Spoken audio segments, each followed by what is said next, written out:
সকলকে জয় যিশু।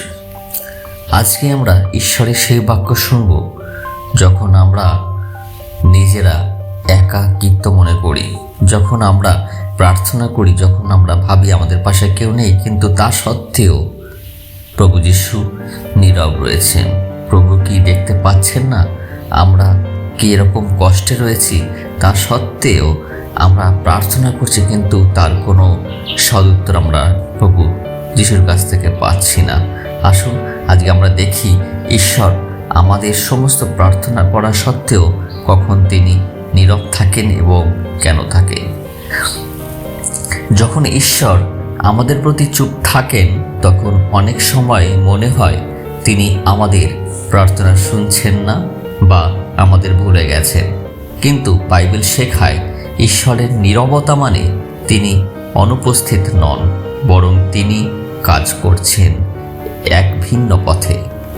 আমাদের বিশ্বাসকে দৃঢ় করার জন্য, ধৈর্য শেখানোর জন্য এবং সঠিক সময়ের জন্য আমাদের প্রস্তুত করার জন্য তিনি নীরব থাকেন। ঈশ্বরের নীরবতা মানে তিনি আমাদের ত্যাগ করেননি। আমি তোমাকে কখনো ত্যাগ করব না, কখনো পরিত্যাগ করব না। হিব্রিয় 13 অধ্যায়ের 5 পদে এই রূপে লেখা আছে।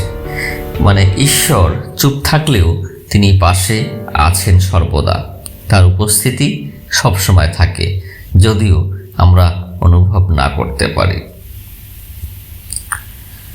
ঈশ্বরের চুপ থাকা অনেক সময় আমাদের বিশ্বাসকে শক্তিশালী করার উপায়। তিনি আমাদেরকে সেইভাবে কঠোরভাবে তৈরি করেন। নীরবতার সময় হলো পরীক্ষার সময়। তাই 1 পিতর 1 অধ্যায় 7 পদে এই রূপে লেখা আছে, তোমার বিশ্বাস পরীক্ষিত হয়ে সোনা অপেক্ষা অনেক মূল্যবান প্রমাণিত হবে। ঈশ্বরের সময় সম্পূর্ণ। তিনি হয়তো এখনই উত্তর দিচ্ছেন না, কারণ সঠিক সময় এখনো আপনার আসেনি।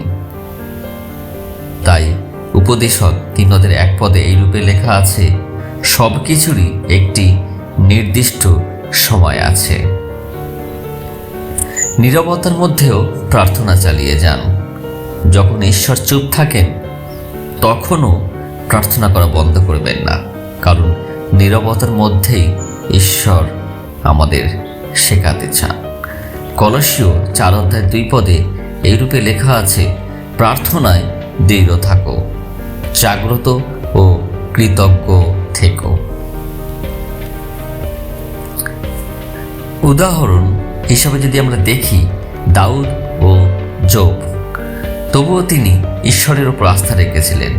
তার জীবনে এত কষ্ট ছিল, তার জীবনে এত বাধা ছিল, তা সত্ত্বেও একইভাবে যোব কষ্টের মধ্যেও ঈশ্বরকে বিশ্বাস করেছিলেন। গীতসংহিতা 13 অধ্যায়ের 1 পদে এই রূপে লেখা আছে, হে প্রভু, তুমি কতকাল পর্যন্ত আমার প্রতি চুপ থাকিবে?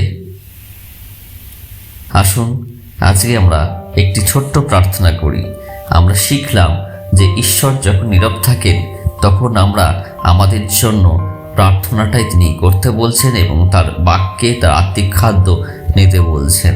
কিন্তু সঠিক সময়ে আমরা ঈশ্বরের আশীর্বাদ পাব এবং ঈশ্বর নীরব বা চুপ থাকা মানে তিনি আমাদের জন্য অনেক কিছু ভালো মন্দ তিনি তৈরি করছেন। ঈশ্বর নীরবতা মানে আমরা জানি আমাদের জন্য যে উত্তম পরিকল্পনাগুলি আছে তিনি সেইগুলো আমাদের জন্য প্রস্তুত করছেন। আজকের ছোট্ট প্রার্থনা আমরা করি, চোখ বন্ধ করি এবং ঈশ্বরের কাছে আমরা প্রার্থনা করি, হে প্রভু, যখন তুমি চুপ থাকো তখনও যেন আমি তোমার উপর ভরসা রাখতে পারি। তোমার সময় ও পরিকল্পনার উপর যেন আমার বিশ্বাস অটল থাকে। ঈশ্বর আপন বাক্যে আশীর্বাদ করুক। আমার এই ছোট্ট ক্ষুদ্র প্রার্থনা প্রভু যিশু তোমার নামে চাই, আমেন।